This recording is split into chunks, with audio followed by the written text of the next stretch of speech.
The story begins with a tense confrontation within the Ranbil's household, where the weight of a national crisis falls unjustly upon the shoulders of the eldest daughter.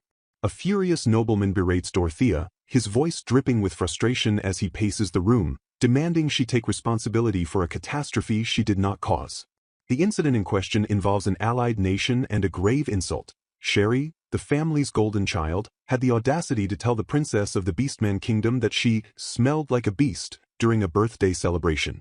Despite the severity of the diplomatic blunder, the father refuses to send the culprit herself, arguing that he cannot smooth over such an offense easily, yet he paradoxically demands Dorothea apologize in her sister's stead.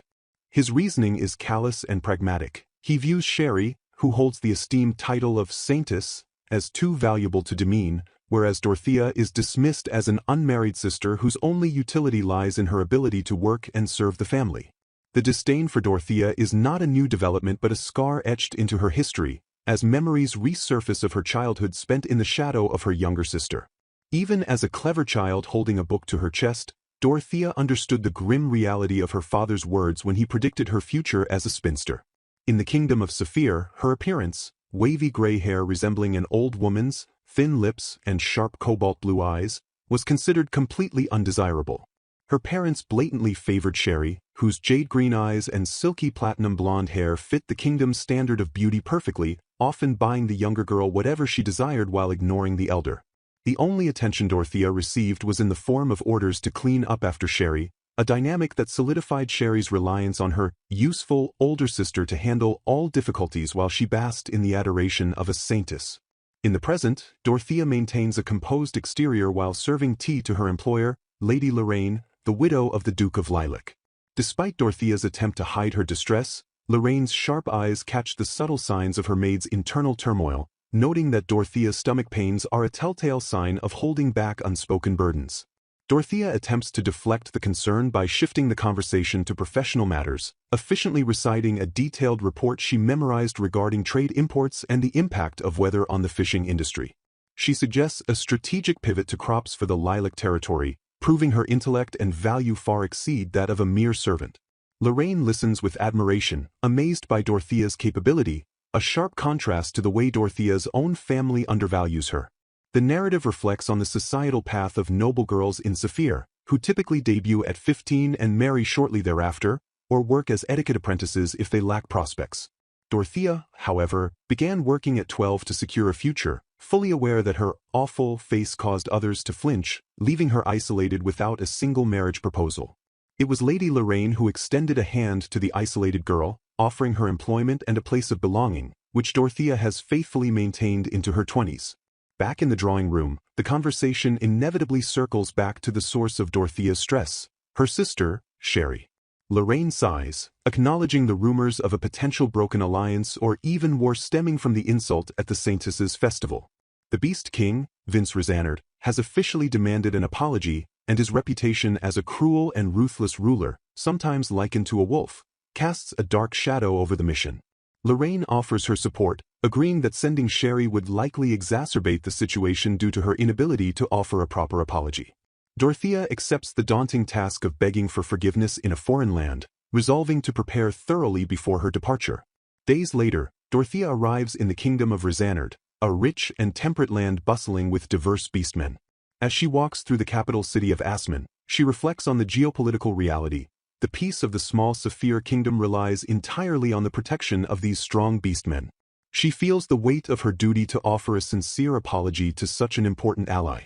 However, beneath her stoic expression, Dorothea battles a secret and overwhelming internal conflict. She is a massive admirer of beastmen traits.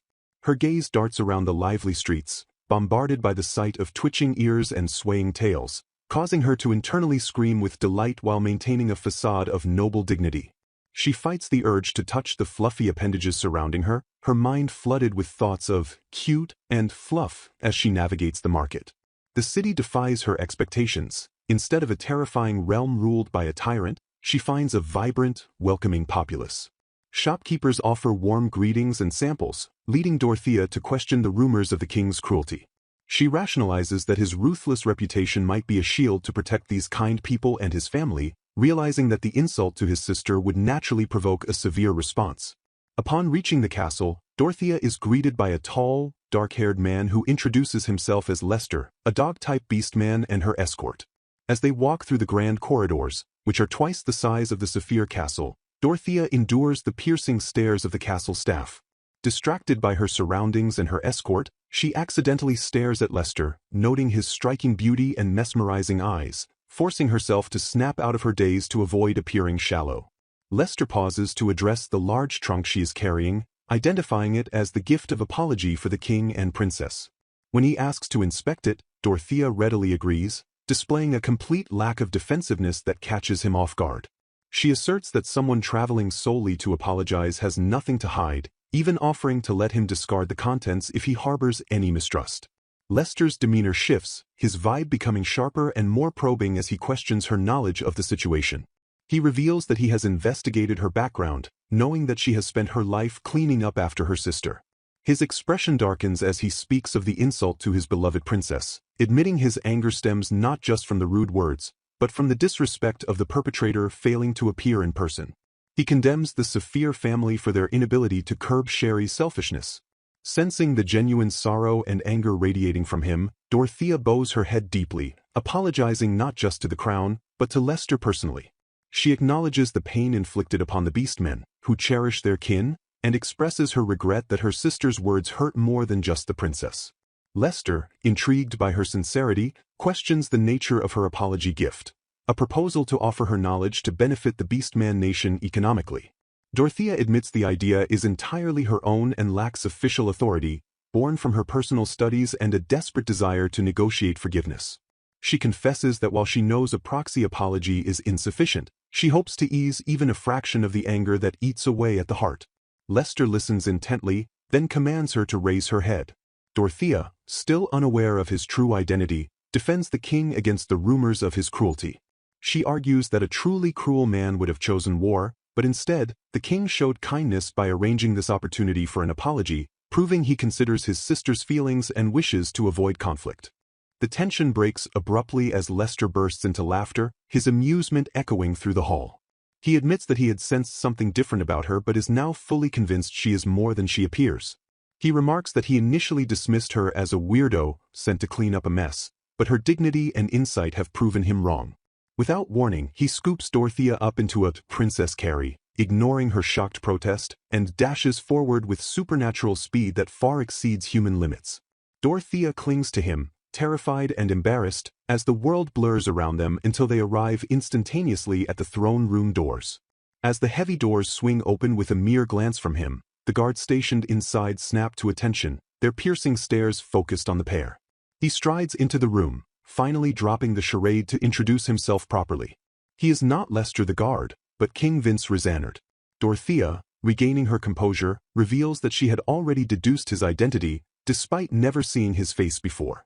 She explains that her suspicion arose from his physical traits, specifically his tail, which was perfectly straight unlike a dog's, and his golden eyes and sharp teeth. Vince smiles, impressed by her sharp observational skills, noting that she completely fooled him despite her knowledge. He praises her excellent nature, a compliment Dorothea humbly tries to deflect as unsuited for a mere lady's maid. The king then turns his attention to the throne where a young beast girl sits, steering the conversation to the main purpose of Dorothea's visit, apologizing to his sister, Princess Diana. Dorothea stands before the throne of the Beast Kingdom, her eyes fixed upon the young Princess Diana. The realization strikes her with the force of a physical blow. The princess is undeniably, breathtakingly beautiful. This visual confirmation clarifies the dark motivations of her own sister, Sherry. It becomes painfully obvious that Sherry's insults were born not of mere rudeness, but of a corrosive jealousy toward someone whose beauty eclipsed her own.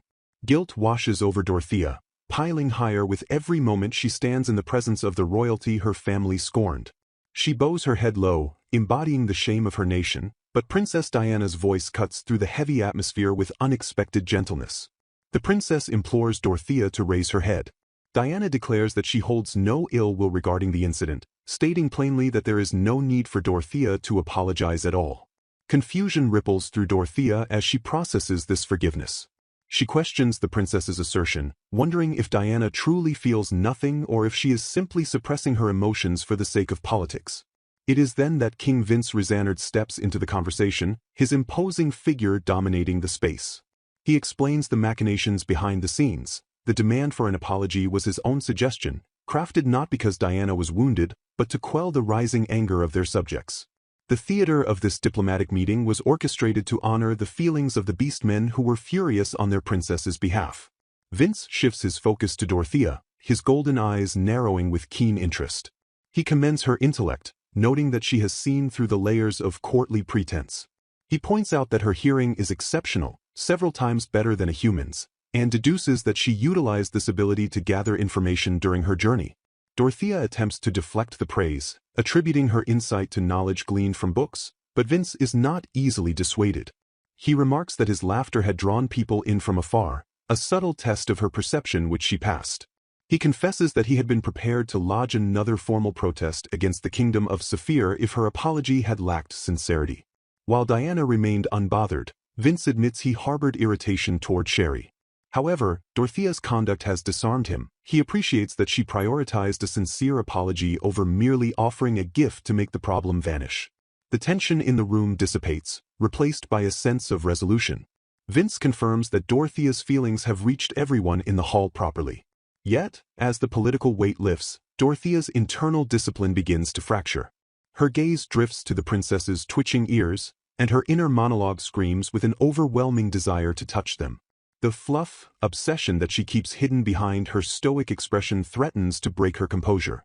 Vince, ever perceptive, catches her intense staring and asks what is bothering her. Dorothea, flushed and panicked, stammers that she was merely curious, desperate to hide the fact that she finds the royalty too cute. Seizing the opportunity to divert attention from her fetishistic gaze, Dorothea produces the apology gift she prepared. She apologizes for the interruption and presents a large sack. As Diana inspects the item, Dorothea explains that time constraints limited her to preparing only one thing, but she researched the princess's interests beforehand. The gift is revealed to be a hat, specifically designed with the anatomy of beastkin in mind. Unlike the standard hats of the Beast Kingdom, which are small to avoid the ears, this design accommodates them comfortably without squashing them. Diana places the hat on her head, her face lighting up with pure joy. She turns to her brother, exclaiming that she has always wanted to wear a hat of this style. Vince agrees that it suits her perfectly. Dorothea, observing the success of her gift, shifts into a pragmatic mode. She explains that she has already secured the pattern from the artisan, suggesting that with minor adjustments, this design could be mass-produced within the Beast Kingdom, offering an economic benefit alongside the personal gift. Vince watches her, his intrigue deepening. He realizes that her apology was not just a gesture of remorse but a calculated move to heal relations and provide value to his nation. The court erupts in admiration for the princess, their anger soothed by her happiness. Dorothea breathes a sigh of relief, glad that her investigation into the attendees of Sherry's party paid off. However, Vince is not finished with her. He leans in close, invading her personal space, and calls her a mysterious woman. He pivots the conversation to a more personal territory, questioning why a woman of her caliber is unmarried. He bluntly asks if there were no decent men in the kingdom of Saphir. Dorothea, flustered by his proximity and the directness of the question, feels her heart rate spike.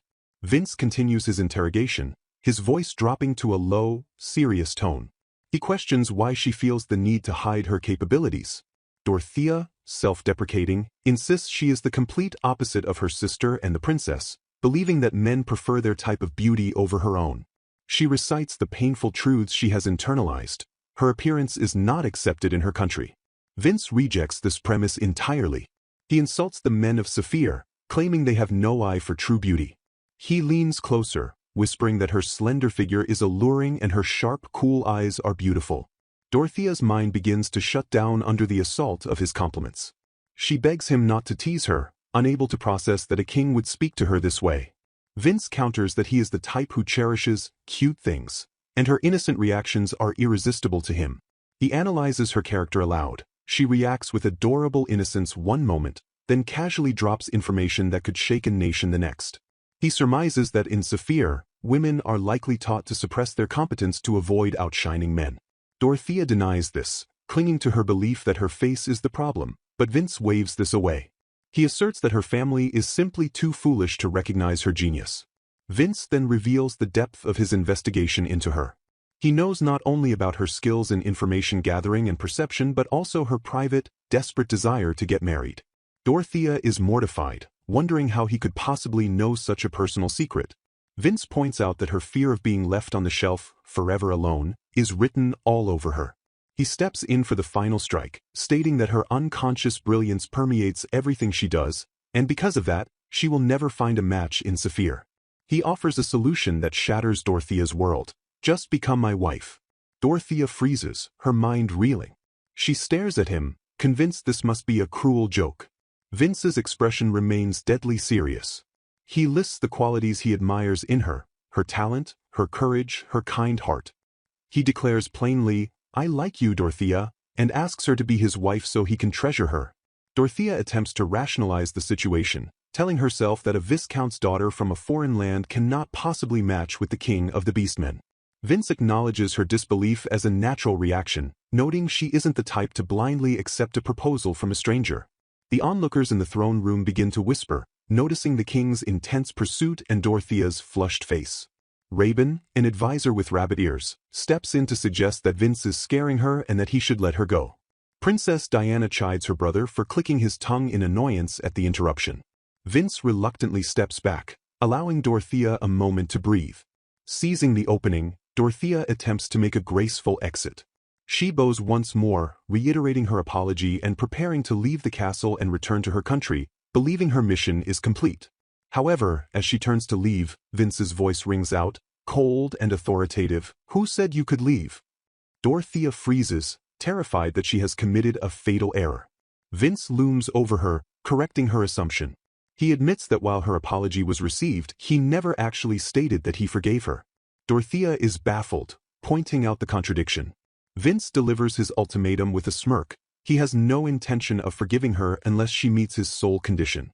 That condition is to become his wife. Dorothea is cornered. The king is effectively holding her forgiveness hostage in exchange for marriage. But Vince, displaying his mastery of manipulation and his keen understanding of Dorothea's true nature, plays his final card. He leans down, whispering into her ear that he knows her secret weakness, her irresistible love for their ears and tails. He sweetens the deal with a promise that obliterates her resistance. "If you become my wife, you can touch my ears and tail as much as you like." The logic centers of Dorothea's brain evaporate. Overcome by the promise of unlimited fluff access, she shouts, "Yes, I'll do it." The entire court watches in stunned silence as she agrees to marry the king not for power or love, but for the privilege of touching his ears. Vince smiles, satisfied, noting that he now has her word. As the reality of her outburst settles in, Dorothea begins to panic, realizing she just blurted out her consent to the king of a foreign nation. Meanwhile, back in the kingdom of Saphir, at the Labyrinth estate, the consequences of Dorothea's absence begin to stir. Dorothea's father approaches Sherry, asking for a moment of her time, signaling that the storm Dorothea left behind is about to break. The opulent confines of the Labyrinth estate in the kingdom of Saphir, where Sherry, the younger sister, stands amidst a scattered array of luxurious garments. She holds a frilled dress against her frame, scrutinizing it with a critical eye as she prepares for the upcoming founding festival. Her vanity is palpable as she declares to her silent maids that her beauty ensures she would look magnificent in any attire she chooses.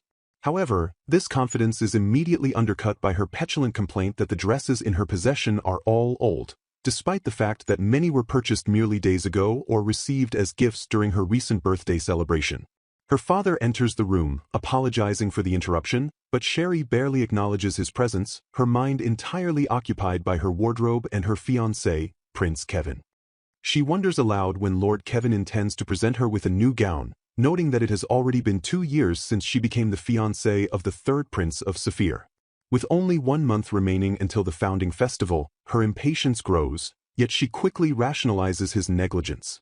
She convinces herself that Kevin is simply completely smitten by the beauty of Saint Sherry and would spare no expense to enhance it, attributing his lack of recent gifts to him being hopelessly busy with official duties. She resolves to casually bring up the topic of dresses the next time they meet, maintaining her delusion of a perfect romance. Sherry then pivots to a rumor she gathered from an acquaintance who works as an official at the royal castle. She casually informs her father that there is talk of the saint title being abolished in the near future. Her father reacts with visible shock, asking why such a sudden change would occur, but Sherry admits she lacks the full details. Rather than feeling concern, she displays a staggering lack of responsibility, suggesting that her sister, Dorothea, should simply hurry back from her apology mission to the Beast Kingdom and investigate the matter herself. Sherry dismissively remarks that being a tiny bit smart is Dorothea's only merit, casually offloading the burden of political intrigue onto the sister she disparages. Reflecting on the potential loss of her title, Sherry notes that it is a rare honor bestowed upon only 3 people in the entire history of the kingdom. Yet, she concludes that losing it is not a significant issue. Her logic is circular and narcissistic. She believes she is not beautiful because she is a saint, but rather that she is called a saint because she is beautiful. Her father attempts to reassure her, agreeing that her beauty remains unchanged and therefore her status is secure. While she admits to a fleeting moment of panic where she feared her engagement might be annulled without the title, she ultimately rejects the idea with absolute certainty. She affirms that Kevin chose her for herself, and there is no possibility of their engagement being broken. The scene shifts dramatically in tone and location, moving to the kingdom of Rezanard where Dorothea sits in silence as a clock ticks away the hours, marking the transition from day to late night. Dorothea is reeling from the sudden and drastic alteration of her life's trajectory. The woman who was labeled a leftover in her home country is now engaged to King Vince Rezanard. She reflects on the surreal nature of the situation, noting that her past self from merely yesterday would never believe that she signed an engagement contract so quickly. She realizes there is no escaping this new reality. Despite her resignation, Dorothea attempts to negotiate a small concession. She asks Vince if she might return to her country just once to properly greet her family and express gratitude to those who looked after her. Vince's refusal is immediate and absolute. He tells her to bear with the situation, stating firmly that he will not allow her to return until her parents have signed the engagement agreement and it has been safely returned to him. He admits that until the engagement is officially sealed, he still harbors doubts about the security of their union. Dorothea questions if his trust in her is truly that low, but she pragmatically decides to finish what she must do within the confines of the castle. She sits at a desk to write letters, specifically mentioning one to Lord Lawrence and others she worked with, determined not to quit her job as a maid dishonorably by simply vanishing. She intends to include these letters with the engagement agreement that His Majesty promised to send to her family. As she writes, she gazes out at the moon, finding solace in its beauty. She touches her own face, recalling Vince's earlier words about her beauty and his promise to cherish her.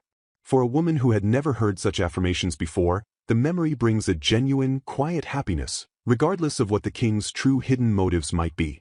In the king's office, the atmosphere is heavy with exhaustion as Vince's childhood friend and aide, Rabin, collapses onto a desk piled high with documents. Rabin questions how Vince manages to work so late every single day, marveling at his limitless stamina. He points out that Vince seemingly sent every other civil official home on time, leaving only Rabin to suffer through the workload. Rabin accuses Vince of punishing him for interrupting the earlier intimate moment between the king and Dorothea.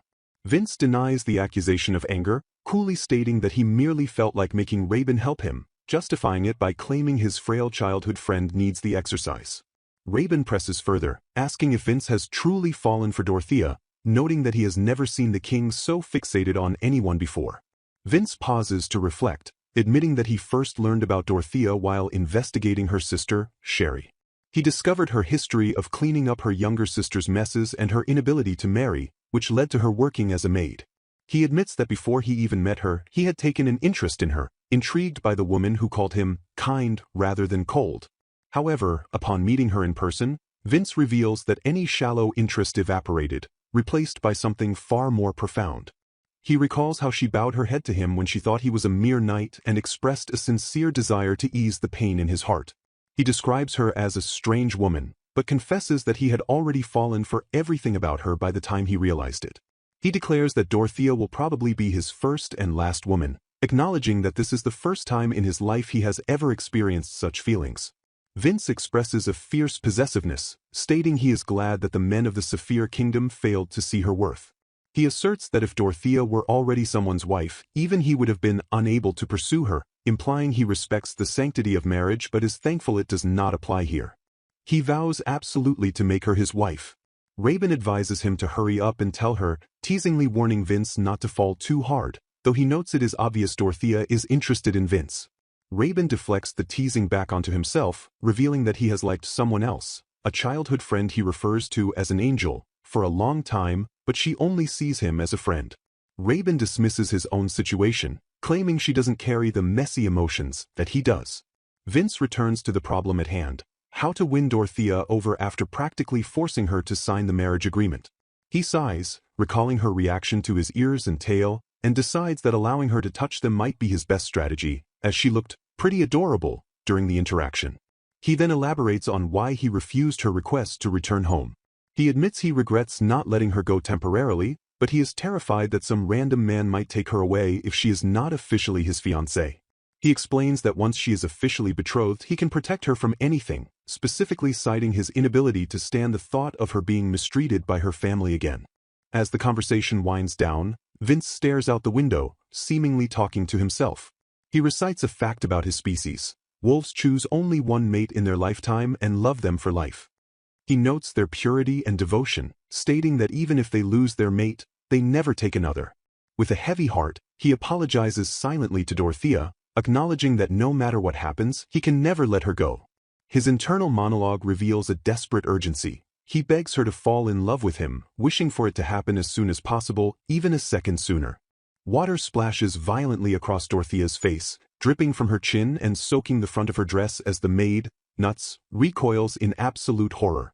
The young beastkin servant trembles, apologizing profusely for the clumsy accident, but Dorothea merely wipes the water away, assuring the terrified girl that mistakes happen and urging her not to worry. Nuts is struck by this unexpected kindness, her eyes wide with admiration, noting that the water will dry in no time. However, chaos ensues moments later when Nuts, rushing to retrieve a towel, clumsily knocks over a vase, sending it crashing to the floor. Dorothea watches the flustered maid clutching a towel, finding the girl's desperate effort to serve her endearing rather than frustrating, noting how Nuts puts her all into everything despite her clumsiness. The other maids rally around Dorothea, introducing Nuts as a new hire, and express their collective desire to make the king's fiancée feel as comfortable as possible, fueled by the pleasant scent of incense Nuts had prepared earlier. Surrounded by a team of beastkin maids, Dorothea finds herself being groomed and changed with overwhelming efficiency, their fluffy tails and ears twitching as they work. She reflects on the awkwardness of being served so wholeheartedly, contrasting it with her life at home where maids only attended to Sherry, leaving her neglected. The warmth of their service touches her heart, and soon she is seated for tea. Nuts proudly presents a steaming cup of morcued tea, a rare beverage harvested only in a small region of the Beastkin Kingdom. The maid reveals that His Majesty, King Vince, arranged for this specific tea personally, a luxury even he rarely enjoys, causing Dorothea to realize the depth of his cherish for her. The aroma and taste delight her, and she marvels at the elegance of the room, the dresses, and the 11 kind maids assigned to her, feeling truly treasured. The maids gossip happily about King Rizanard's kindness, noting that while he is benevolent to all citizens, his affection for Dorothea operates on a completely superior level. They confess that everyone at the estate has come to love her after hearing of her character, insisting that it is only natural for the king to adore such a wonderful person. Dorothea flushes, denying the praise and calling their words too generous, but the maids persist in their affirmation. Internally, Dorothea feels a sense of relief, glad that her presence has calmed the staff's anger toward her sister, Sherry, though she finds the direct praise embarrassing. The maids bow, pledging their service and looking forward to their future together, a sentiment Dorothea warmly reciprocates. Nuts then explains a crucial feature of the castle's architecture. The doors to private rooms are specially processed to be soundproof, ensuring that conversations remain private as long as the door is fully closed. Dorothea notes this carefully, realizing she must be cautious about discussing secrets if a door is even slightly ajar. Her attention, however, drifts to Nuts's large, fluffy, curled tail, and she compliments the maid on her cuteness. Unable to resist the allure of the fur, Dorothea asks permission to touch it. Nuts agrees, and Dorothea, mentally apologizing for her indulgence, sinks her hands into the soft fur. She describes the sensation as a dream, reveling in the fluffiness she plans to enjoy every day. Nuts encourages her to touch it as much as she likes, but the moment is interrupted by a sharp voice accusing Dorothea of cheating. King Vince looms behind them, his presence commanding and intense as he stares down at the pair. Dorothea freezes, her hands still hovering near the tail, while Nuts scrambles to excuse herself, leaving her mistress to face the king alone. Vince approaches, swiftly shifting his tone to praise Dorothea's dress and inquire about her sleep, doing so with a natural ease that flusters her. However, the jealousy returns as he leans in close, declaring a new absolute rule. From now on, she is forbidden from touching anyone else's ears or tail but his own. He praises her obedience when she agrees, his voice gentle despite the command. Dorothea thanks him for his consideration, but her mind races, overwhelmed by how his praise stops her ability to think clearly. Vince holds her hand, stating that since she will soon be his wife, it is only natural for her to fall for him quickly. Dorothea's internal monologue turns dark as she questions whether someone like her, often called unwanted leftovers, deserves such love. Vince, perceptive to her shift in mood, correctly identifies that she still doubts his feelings and suffers from guilt because of it. He reassures her that given her past circumstances, her skepticism is natural, and urges her not to worry.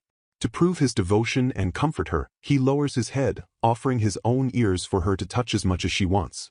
Dorothea hesitates but then reaches out, her fingers sinking into the dark fur of his ears.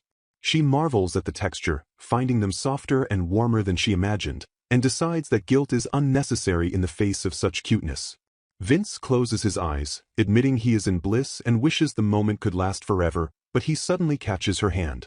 He demands an exchange for the privilege she just enjoyed. She must call him by his name, Vince, rather than Lord Vince.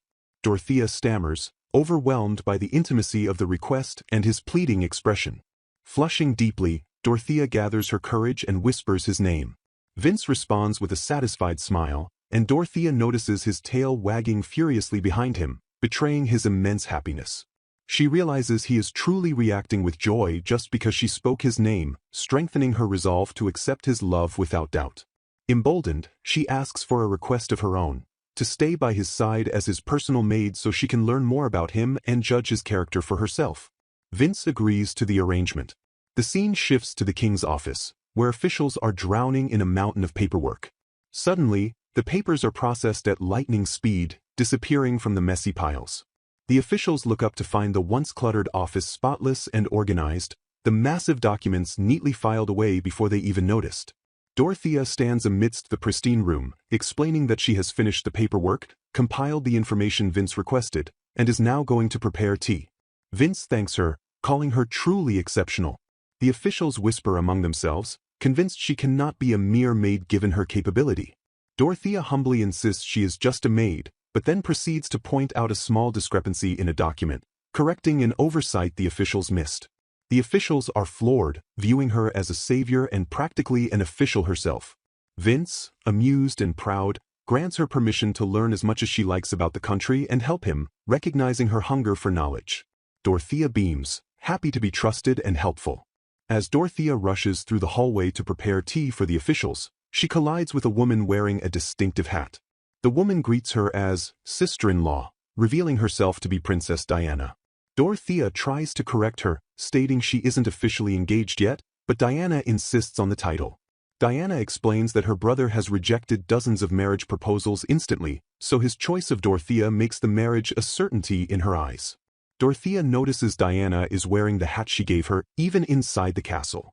Diana cheerfully admits she liked it so much she couldn't take it off, and compliments Dorothea's cuteness, causing Dorothea to blush at the overwhelming power of the siblings. Diana asks if Dorothea has someone she likes who she wants to call her cute, and Dorothea's mind instantly drifts to Vince. Diana then reveals she came to help because she knew Dorothea would be preparing tea for everyone, displaying a keen intuition that surprises Dorothea. Diana states that a maid who lets her master worry is half-baked, and Dorothea wonders how the princess always knows what she is thinking. Suddenly, Vince appears, declaring that reading Dorothea's thoughts is easy because of love. He admits he was watching over her as well. Diana teases the couple, telling them to take their time together, and excuses herself, leaving Dorothea flustered by the revelation that Vince has been watching her so closely. Left alone, Vince thanks Dorothea again, noting that everyone is happy to finish work early thanks to her efficiency. He expresses his personal gratitude for her help. Dorothea humbly deflects the praise, feeling unworthy, but admits she feels incredibly happy to be useful. Vince calls her an interesting and fine woman. Dorothea vows to continue being helpful to everyone and specifically to him. Vince suddenly coughs, trying to hide his reaction to her earnestness. Dorothea then brings up a question regarding the previous day, She gave Diana a hat, but she has not yet given Vince his apology gift. She presents a bottle of wine, explaining she researched his preferences and found he loves it, though she was too flustered by his sudden proposal to give it to him earlier. Vince accepts the gift and invites her to come into his room so they can drink it together. Dorothea hesitates, panicking internally about being alone in a closed room with him at night, especially since they aren't officially engaged. Vince notices her hesitation and teases her, asking if she thinks he will lay a hand on her. He promises he won't touch her, but then slyly adds that if she is okay with it, he would gladly make a move. He asks if she was hoping he would, sending Dorothea into a spiral of embarrassment. Her mind floods with images of doing this and that as husband and wife, and she screams a denial before excusing herself and fleeing the scene. She collapses in the hallway, clutching her chest and trying to calm her racing heart, grateful that no one else was around to witness the conversation. However, Nuts appears behind her, cheerfully pointing out that if the door isn't closed, sound travels. Nuts reveals that she, and impliedly others, heard the entire conversation with Lord Vince through the open door. Dorothea realizes with horror that her private embarrassment was broadcasted. The following day, she is met with knowing smiles from every staff member she passes, confirming her worst fears. Nuts enters the room, beaming with energy as she presents a letter that has just arrived for Dorothea. In the background, King Vince looms with a darkened expression, lamenting the cruel torture of having such cuteness right in front of him yet being forbidden from touching her due to the rules established during her service as a maid. Dorothea accepts the letter, noting the fragrant envelope, and immediately identifies the sender as Lady Lorraine. As she reads, she finds the pages filled with words expressing deep concern for her well-being. Lady Lorraine's kindness shines through the text, assuring Dorothea that if the time ever comes, she can always return, and emphasizing her wish for Dorothea to find happiness. Dorothea clutches the letter, resolving to write back immediately to quell Lorraine's worries. She determines to convey that she is truly happy, surrounded by warm people and receiving unwavering love from Lord Vince. Dorothea asks Nuts to fetch a pen and an envelope. As the maid scampers off to retrieve the items, Dorothea's mind drifts to the upcoming founding festival in the kingdom of Saphir. She wonders if she would be able to attend. She reasons that if she becomes Vince's official fiancée, she might be eligible to go. Vince enters the room just as she ponders this, remarking that someone from the Beastkin Nation attends the festival every year. However, he quickly pivots the conversation, declaring with a confident smile that they are going on a date right now. Dorothea freezes in shock at the sudden announcement. Vince turns to Nuts, instructing the maid to handle the preparations, to which Nuts responds with an enthusiastic salute, ready to execute her duty. Nuts burns with determination, vowing to make Dorothea more lovely than ever. She rushes Dorothea to get ready immediately, insisting they cannot just sit around. A flurry of activity ensues as the maid works her magic. 1 hour later, Dorothea stands before a mirror, stunned by her own reflection. She hardly recognizes the person staring back at her, wondering if it is really her. Nuts proudly proclaims that she has enhanced Dorothea's beauty many times over, insisting the look suits her perfectly. Dorothea touches the fabric of her dress, admitting quietly that she had always wanted to wear something like this. Dorothea thanks Nuts for her hard work and steps out to the meeting place. She spots Vince waiting against a brick wall, but her heart races, unable to calm down as the reality of a date with Lord Vince sinks in. Vince notices her approach and pauses, seemingly struck by her appearance. He apologizes for the sudden change of plans. Dorothea, however, finds her eyes glued to his casual attire, specifically the exposed skin of his chest and collarbone, which she finds so beautiful she struggles to look away. Vince catches her staring and teases her, asking if she wants to change their deal to allow her to touch anywhere she likes, not just his ears and tail. Dorothea flushes and swiftly declines. Vince explains that his casual look is a necessary disguise, as it would be a disaster if the king walked around the city in his royal regalia. Vince takes a moment to properly compliment her, noting that Nuts put in a lot of effort but emphasizing that Dorothea already looked good to begin with. He tells her the outfit suits her well and that her hair and makeup are cute. Dorothea trembles, overwhelmed by the barrage of compliments, finding it hard to stay calm. Vince takes her hand, urging her to move so they don't lose the daylight. As they walk, he explains that thanks to her help with the paperwork, he finished his duties faster and earned this free time. He reiterates that this is indeed a date. Walking side by side, Dorothea begins to feel a sense of relaxation wash over her. She suspects Vince invited her out specifically to help her clear her head. She reflects on her earlier thoughts about Lady Lorraine, feeling that she can now genuinely accept the kindness she was offered. She resolves to thank Lorraine properly and apologize for not accepting her kindness sooner the next time she returns to her country.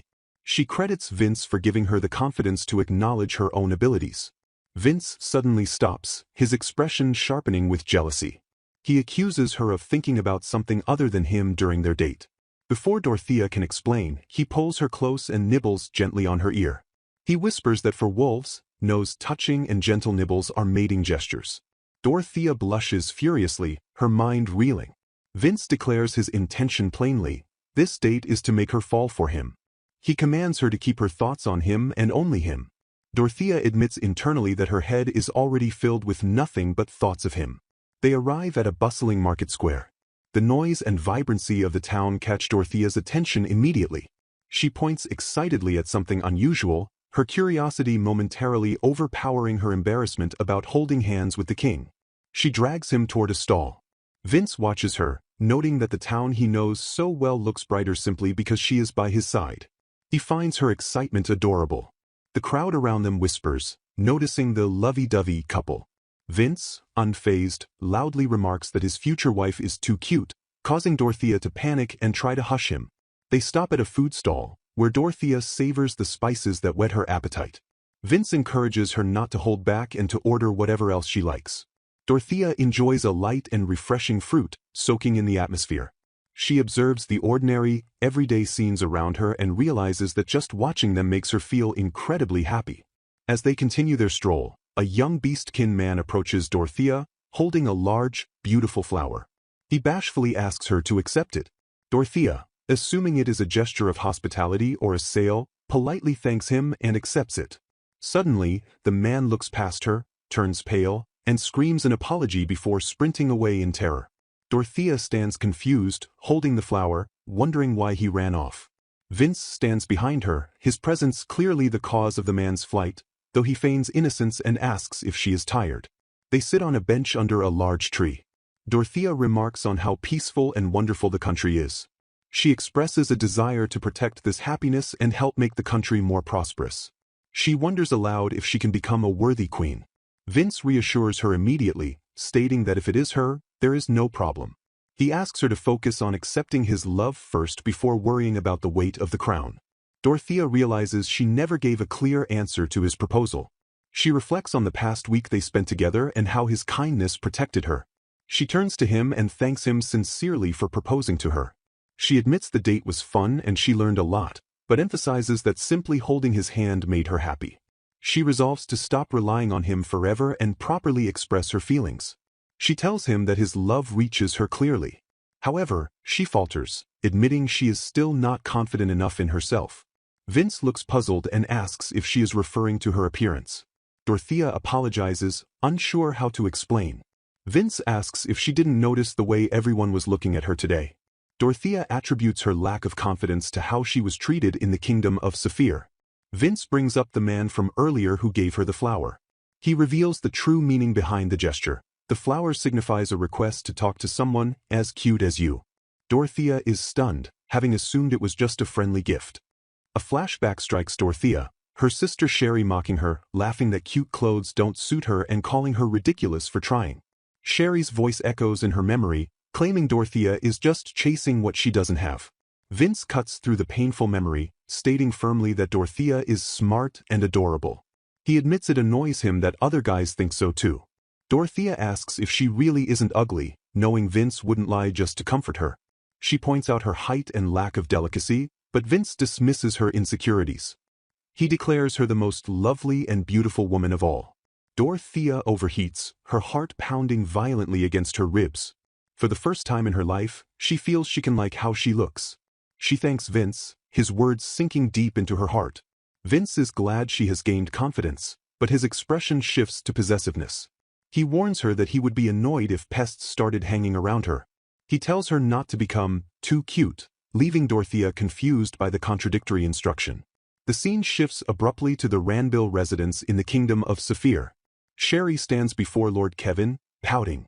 She complains that even though he was busy, he should have missed her terribly.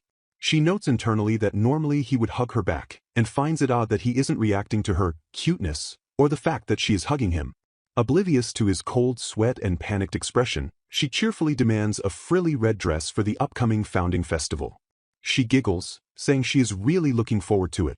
Lord Kevin finally snaps, his face pale with stress. He yells at her, declaring that she has done something outrageous, signaling that Sherry's actions have finally led to severe consequences she is yet to understand. Lord Kevin slams a document onto the desk, his face contorted with a mix of fury and disbelief as he confronts Sherry. He demands to know if she understands the magnitude of her mistake, his voice booming through the room. Sherry stands before him, her expression one of petulant confusion rather than remorse, as she seemingly fails to grasp why her actions, forcing Dorothea to take the blame for her own insults against a foreign princess, have ignited such a firestorm. Kevin points a trembling finger at the letter from King Vince Rezanard, emphasizing that the text explicitly states Dorothea is marrying the Beast King. He bellows the warning written in the correspondence. Any interference with their marriage will result in the immediate shattering of the alliance between the nations. Sherry sighs loudly, rolling her eyes with dramatic flair. She dismisses the gravity of the situation, fixating instead on the absurdity that her plain-looking sister could capture the attention of a king. She admits she received a letter as well but waves it off, clinging to her worldview that women should never surpass men in capability. Kevin stares at her, his anger shifting into a cold, hard realization of her ignorance. He asks her why she thinks the rumor of the perfect lady spread in the first place. He reveals the kingdom of Saphir's dark secret. The nation has been in a slow, agonizing decline precisely because it discarded capable women like Dorothea in favor of ornamental figures like Sherry. He explains that the upcoming founding festival was meant to be the turning point where the royal family would officially correct this archaic teaching, a plan now jeopardized by Sherry's foolishness. Kevin leans in, his shadow looming over her as he delivers the final blow to her ego. He declares that the world no longer seeks foolish beauty but demands the competence and intelligence that Dorothea possesses. He spells out the catastrophic reality. Losing Dorothea to another nation is a devastating blow to Saphir. Sherry stands frozen, her mouth agape in a poken expression of blank shock. She struggles to process the information, unable to comprehend a reality where her beauty is secondary to her sister's utility. She whispers a denial, her mind rejecting the truth that she is the one who is truly lacking. The scene shifts to a serene garden where Dorothea sits across from Princess Diana, a tiered stand of pastries and tea between them. Diana leans forward aggressively, her eyes sparkling with intense curiosity as she demands a detailed report on Dorothea's date with her brother. She coughs violently, choking on her tea in her excitement, but recovers instantly to press for the juicy details. She asks specifically if they kissed or hugged, her hands gesturing wildly. Dorothea sips her tea with practiced elegance, though a bead of sweat rolls down her temple. She attempts to deflect, describing the wholesome activities of the date, the picture story shows, the street performers, and the traditional tea sets they admired. Diana slumps, clearly disappointed by the lack of scandalous romance, but Dorothea hastily assures her that nothing illicit occurred. Diana stares at her with piercing intent, her directness catching Dorothea off guard. Dorothea averts her gaze, her cheeks flushing a deep crimson as she decides to offer a crumb of satisfaction. She confesses quietly that there was a light nibble, causing Diana to gasp in delight. Dorothea notes internally that Diana is at the age where romance stories hold a powerful allure, while she herself struggles to maintain composure just recalling the intimacy. Seizing the momentum, Dorothea decides to turn the tables. She leans in, asking Diana if the person she holds dear is Lord Raben. Diana freezes, her hat tilting as she recoils in surprise. Dorothea lists the evidence with detective-like precision. Diana always shows her new hats to Raben first, she stands inextricably close to him, and she gazes at him with undeniable affection. Diana stammers, her face matching the red of the strawberries on the table, before admitting defeat.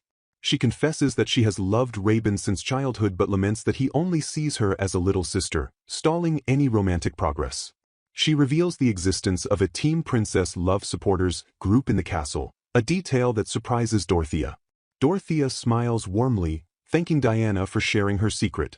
Diana, emboldened by the camaraderie, suggests that perhaps a double date or a similar outing could help bridge the gap between her and Raben. She asks Dorothea for help, and Dorothea agrees without hesitation. Diana squeals, throwing her hands up in joy, and declares her love for her sister-in-law.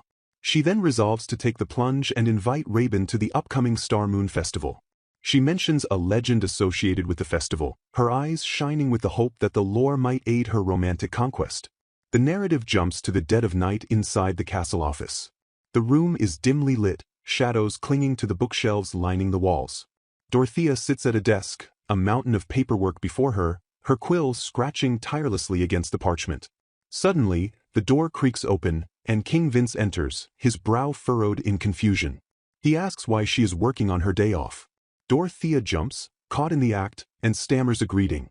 Vince approaches, his keen eyes scanning the documents and quickly deducing the truth. She is doing this for Diana. Dorothea hangs her head, admitting that she wanted to finish the work so Raven could have the day off to accompany Diana to the festival. She shivers slightly, the night air biting through her light dress. Vince sighs, a mix of exasperation and affection in his tone. He drapes his heavy coat over her shoulders, the fabric engulfing her small frame in warmth. He chastises her gently, warning that wandering alone at night is unsafe, even within the castle walls. Dorothea clutches the coat, thanking him, her heart warming at his concern. Vince declares the matter settled. He states he will make Raven complete the work himself tomorrow, asserting that if Raven catches even a hint that it is for Diana, he will likely finish it with superhuman speed. He beckons Dorothea to come closer. She obeys, stepping into his personal space. Vince looks down at her, the tension in the room shifting from professional to intimate. He notes it has been a while since they had a private moment.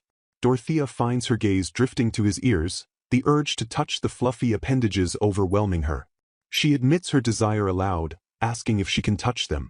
Vince agrees, but raises a finger to pause her.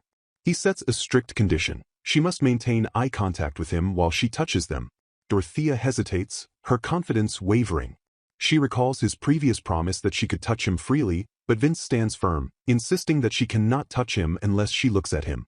Dorothea swallows hard, her heart pounding against her ribs. She realizes Vince has noticed her avoidance of his gaze since their date. Vince leans in, his voice dropping to a husky whisper as he accuses her of shyness stemming from the kiss on her cheek. He asks if she would have preferred a kiss on the lips, a tease that sends steam practically erupting from Dorothea's ears. She stammers that the cheek kiss was potent enough to destroy her composure. Vince warns her that if she looks away, he will kiss her again. Summoning every ounce of her courage, Dorothea lifts her head. She locks eyes with Vince, her golden irises meeting his intense gaze. She denies hating the kiss, her voice trembling but firm.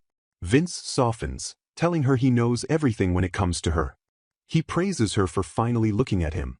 Dorothea reaches out, her hands trembling slightly as she buries her fingers into the soft fur of his ears. She admits to herself that her feelings are blooming, a small bud ready to flower. She tells him she just needs a little more time to put her feelings into words.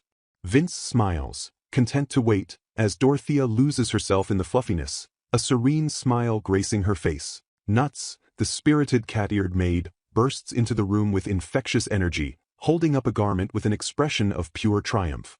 She announces to Lady Dorothea that the long-awaited outfit for the Star and Moon Festival has finally arrived. Dorothea stands amidst the preparation, acknowledging the significance of the day. She reflects that the Star and Moon Festival is a singular, once-a-year occurrence within the Beastkin Kingdom, a night dedicated literally to gazing up at the celestial bodies in celebration.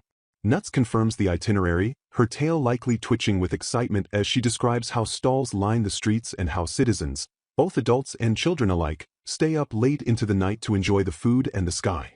However, the atmosphere shifts as Dorothea examines the dress more closely. Nuts holds it against herself to demonstrate the fit, beaming with a smile that says, "It matches ours." Yet, Dorothea's eyes narrow slightly at the hemline. She stammers, processing the visual data before her. To her conservative sensibilities, the skirt is alarmingly abbreviated. Nuts insists it is knee-length, defending it as the standard length for fashion nowadays. Dorothea remains unconvinced, murmuring that it seems rather short and voicing her anxiety that it will expose her legs. Dorothea retreats into a silent contemplation, a bead of sweat forming as she wrestles with the conflict between aesthetics and modesty. She admits internally that while it really is a cute outfit, it is far more revealing than anything she is accustomed to wearing, causing her significant hesitation. Nuts, perceiving the rejection, drops her arms, her ears flattening against her head in a display of dejection. She murmurs that it is a shame. The maid confesses that she had been genuinely looking forward to wearing matching outfits with Lady Dorothea. The sight of Nuts so visibly downcast strikes a chord in Dorothea. The visual guilt of seeing her friend's tail droop is too much to bear. Dorothea makes a rapid internal calculation. She reasons that since the festival takes place at night, the darkness will cloak her, ensuring no one will really see her legs. Furthermore, she rationalizes that everyone else will be dressed similarly anyway. With her resolve hardened by the desire to please her friend, Dorothea abruptly changes her stance. She gives a firm, "Understood." Nuts looks up, startled, eyes wide with disbelief. Dorothea reaffirms her decision, stating that no matter what, she is wearing it for Nuts. She suppresses her own embarrassment and orders the maid to get it ready. Nuts beams, her face flushing with joy, and declares that more than anything, she is happy about this outcome.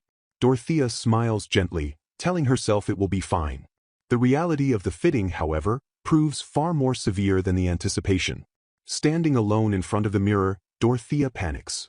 Because of her tall stature, the hem rises significantly higher than expected, leaving her knees totally exposed. She trembles, clutching the skirt, realizing that this is genuinely bad. She covers her face with her hands, blushing furiously, acknowledging that now that she looks at it calmly and alone, the exposure is overwhelming. She had thought it was fine, but the mirror tells a different story. A knock at the door interrupts her spiral. Vince announces his arrival. Panic seizes Dorothea. She wonders what to do, her mind racing.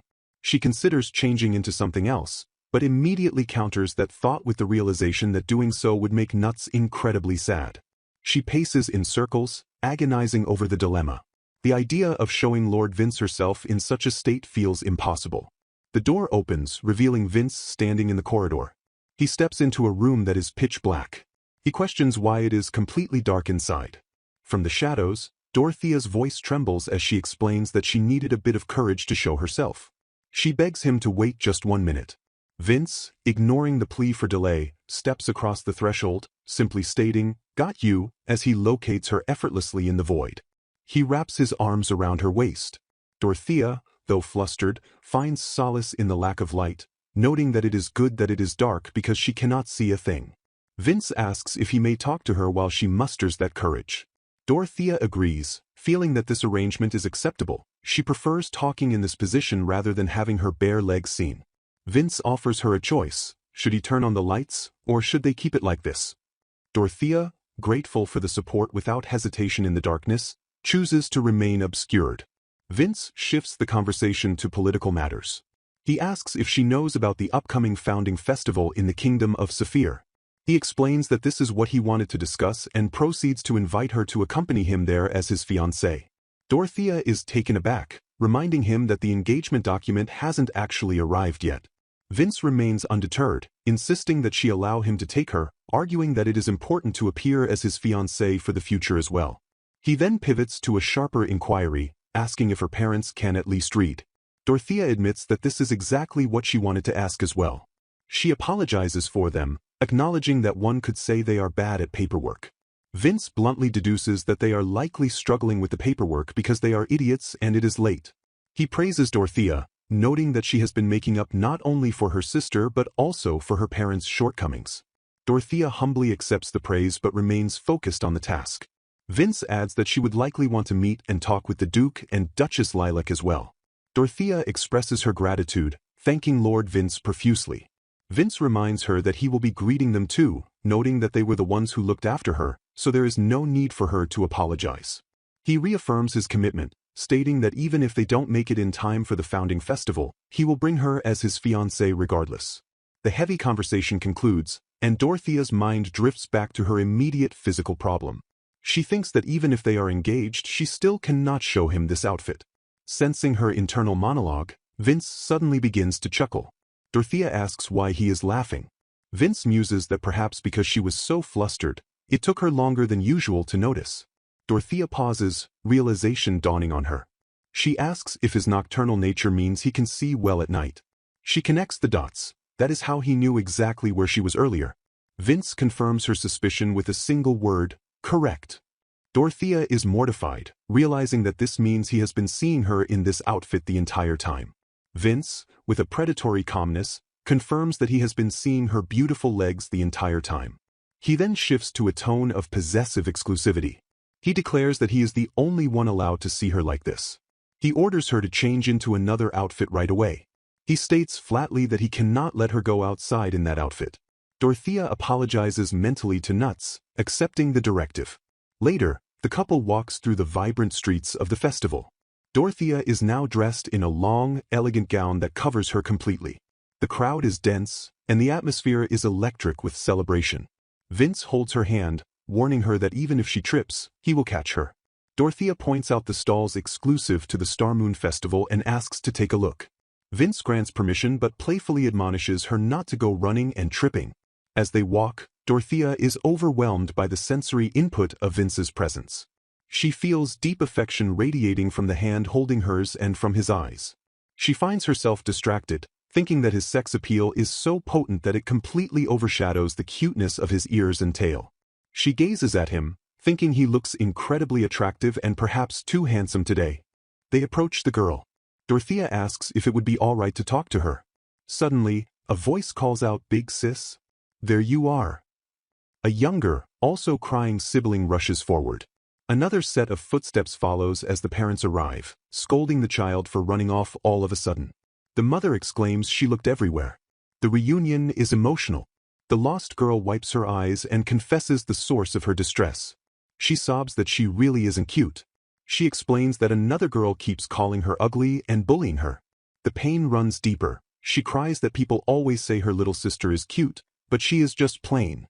This confession hits Dorothea with the force of a physical blow. The parallel to her own life is undeniable. Vince steps in smoothly. He tells the girl she just needs to have confidence and that she is worrying too much. He advises her that she doesn't need to compare herself to anyone. The little sister then jumps in, hugging her older sibling tightly and screaming, "Big sis, you're cute. Super cute." The parents join the embrace, the father stating he is really glad they are safe. The mother affirms that both of them are her adorable, precious daughters. Dorothea watches this scene, a family united, affirming love for both children equally, and feels a profound sense of isolation. Vince notices her lingering gaze and calls her name gently. He asks if they shall get going. Dorothea agrees, but her thoughts are elsewhere. She thinks, "Me and Sherry too." As they walk away, she looks back at the family. She thinks, "If only we had been sisters like those two." The melancholy hangs heavy over her. Vince, sensing the shift in her mood, acts decisively. Without a word of warning, he sweeps her up into a bridal carry. Dorothea lets out a "Kaya" of surprise. Vince calmly states, "I'm going to jump, so hold on tight." Dorothea panics, asking what he is doing all of a sudden and demanding to be put down. Vince ignores the protest and launches himself into the air. He bounds up the sides of the buildings, his movements swift and powerful. Dorothea screams, terrified. They ascend rapidly, leaving the festival lights far below. They land on the very top of the tallest tower in the castle, silhouetted against a massive, luminous moon. Vince holds her securely, scoffing at her fear, asking, "As if I'd drop you."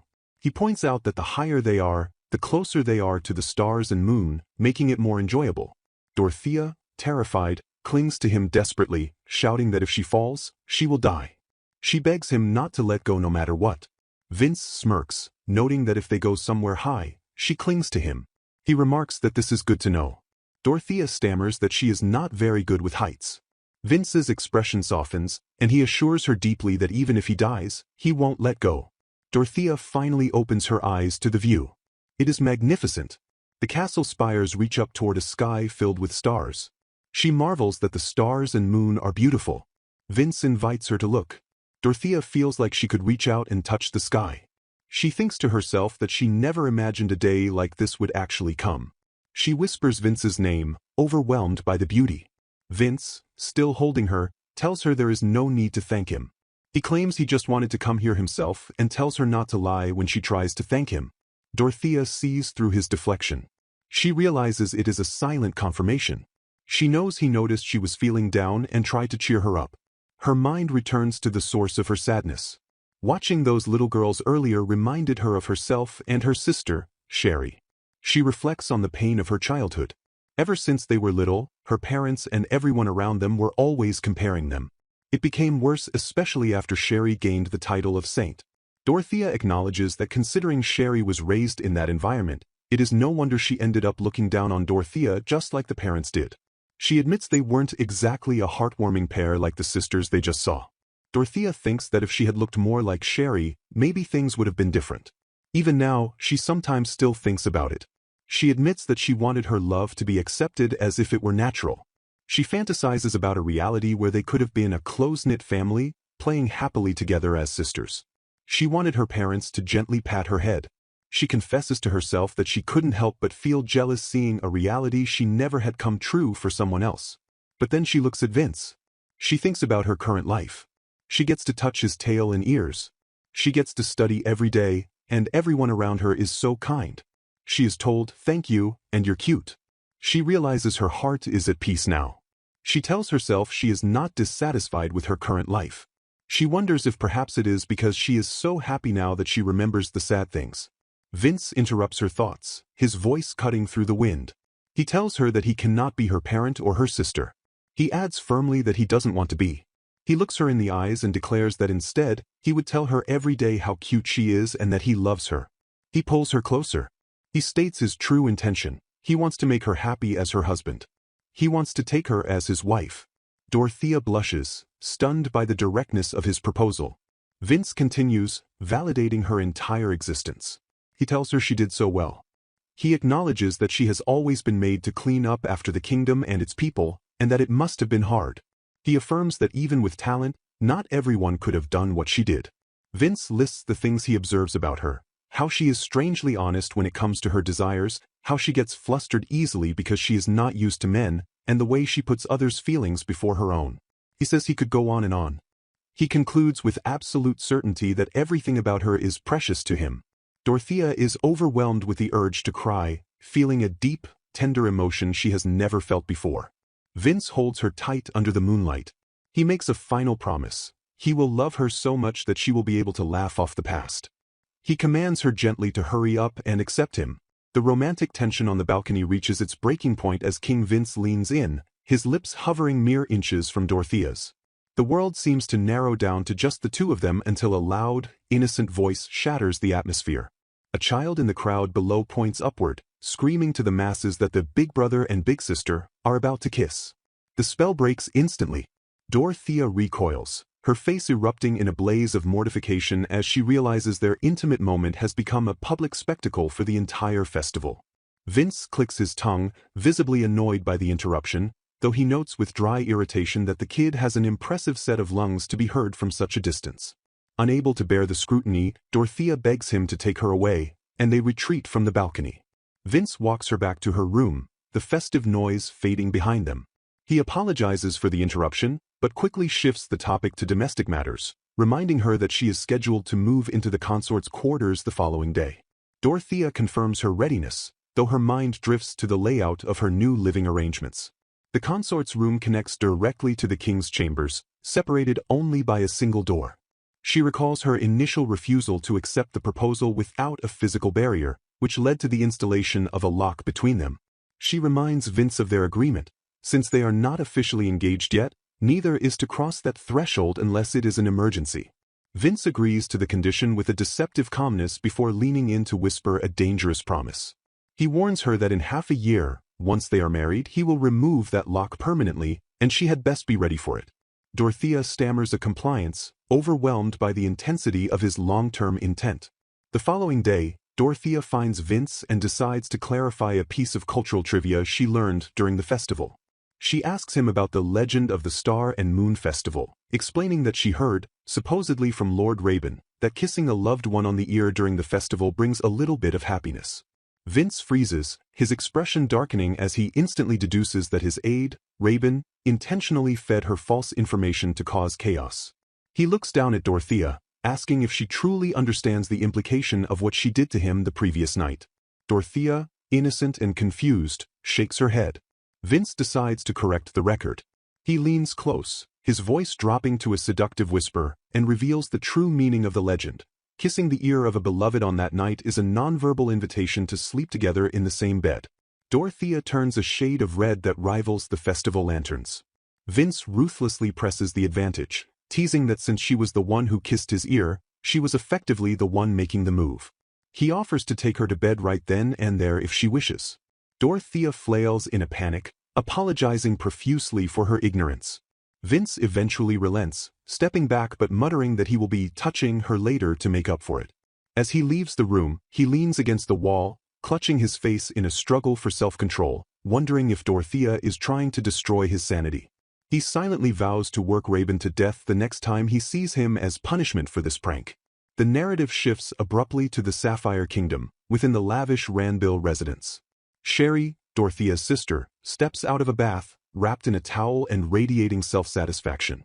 Her good mood evaporates the moment she opens a letter from Lord Kevin. Her eyes widen in disbelief, and moments later, the sound of shattering porcelain echoes through the mansion.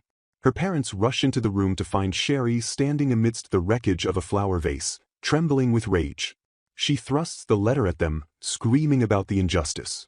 The letter details her punishment for insulting the Beast Kingdom. She is placed under strict house arrest and forbidden from attending any social events, including the upcoming founding festival, without direct permission from the king.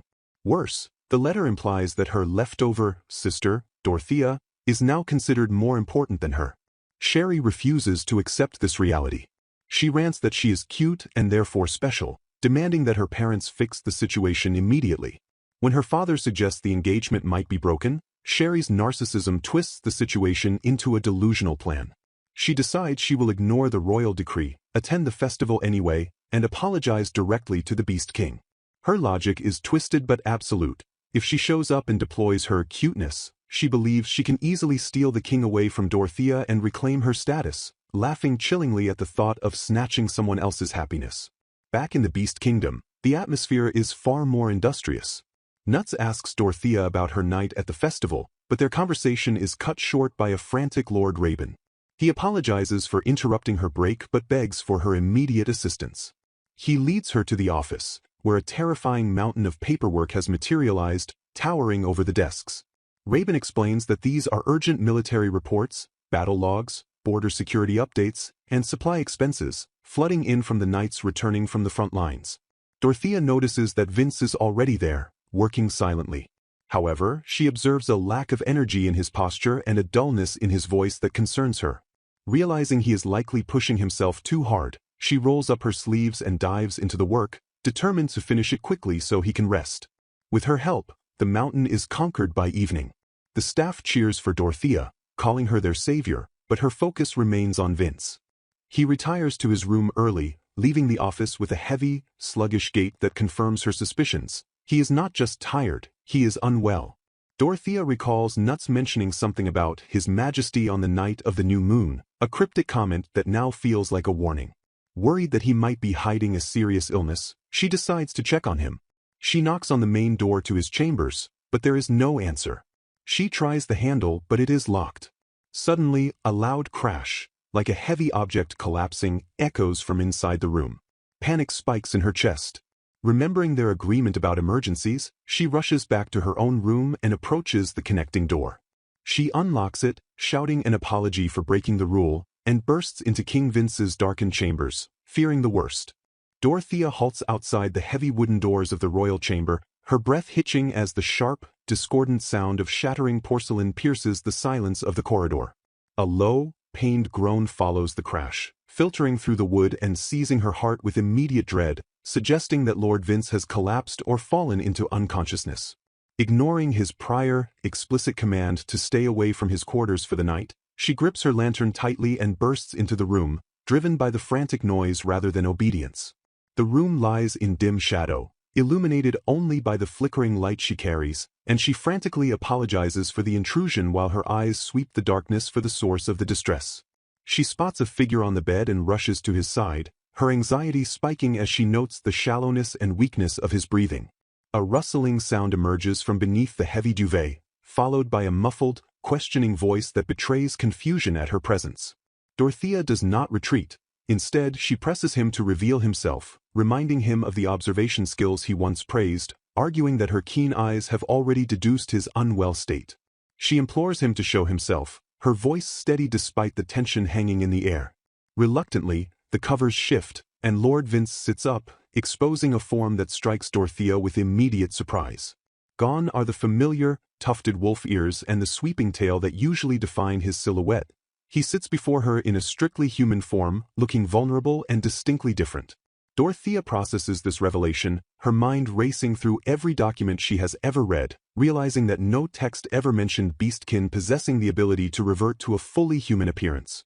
Despite the shock of seeing him stripped of his beast attributes, she anchors herself in the realization that the man before her, regardless of his ears or tail, remains Lord Vince. Shifting her focus immediately from his appearance to his physical condition, she crouches beside the bed, bombarding him with questions about his hydration levels and body temperature, noticing the feverish sheen of sweat on his skin. Vince offers a weak, weary smile, remarking that she really is that kind of woman, to prioritize his health over the shock of his transformation. He notes with a hint of amusement that most people would not make his physical well-being their first question upon seeing such a change. Dorothea smiles back, relieved to see him well enough to jest, stating that his health is the most important factor to her. She places her lantern on the nightstand to tend to him more effectively. Suddenly, Vince reaches out, his grip firm despite his illness, and pulls her off balance, dragging her onto the bed with him. Dorothea lands awkwardly atop him, straddling his waist, her face flushing crimson at the sudden intimacy of the position. Vince, looking up at her with half-lidded eyes, teases her that waltzing into a man's room at night invites such consequences. Flustered, she stammers that she did not wander in for nefarious purposes but was genuinely driven by worry for his safety. Vince's expression sobers as he explains the reality of his condition, admitting that his body aches, his head throbs, and he is suffering from a fever that no doctor or medicine can cure. He clarifies that the vase breaking was not a sign of a collapse, but merely his arm accidentally striking it because he was startled by her sudden arrival. Dorothea pieces the clues together, deducing that his current state is directly linked to the cycle of the new moon. Vince confirms her deduction, explaining that when the sun sets on the night of a new moon, wolf-beast men lose their beast traits and revert to fragile human forms. This period of weakness passes quickly once the sun rises, but for the duration of the night, they are merely human. He reveals that this phenomenon is a closely guarded secret, known only to a few trusted aides like Raben. Dorothea realizes this explains why Raben was in such a rush to finish his work and return to Lady Diana, implying that she too suffers from this monthly affliction. Vince notes that there is a standing protocol for staff to avoid approaching the royal rooms on these specific nights to protect the secret. Dorothea ponders the celestial connection, recalling lore that claims wolves become violent during the full moon, but Vince's current state confirms that the new moon brings weakness instead. She recalls that he remained composed during the full moon when he proposed, realizing that the weakness aspect is the critical truth. Vince emphasizes the political danger of this secret, explaining that if neighboring countries discovered the king of beastmen, a symbol of strength, became a defenseless human once a month, it would incite unrest and potential invasion. He asks Dorothea to keep this secret, explaining that this total reversion is unique to the royal bloodline and unknown to the general populace. She solemnly pledges her silence, thanking him for confiding in her. Suddenly aware that she is still straddling his lap, Dorothea attempts to retreat, stammering an excuse about the conversation being over. Vince tightens his hold on her waist, refusing to let her go, and playfully guilt-trips her by asking if she is the kind of heartless person who would refuse a sick man's request. Dorothea hesitates, frustrated by his ability to always have a clever comeback, but stays put. She looks down at him, her expression serious, and asks why he didn't simply tell her directly to stay away. She pierces through his earlier deflection, realizing that he specifically wished to hide this vulnerable human state from her eyes. Vince looks away, his usual confidence faltering as he admits to a conflict of heart.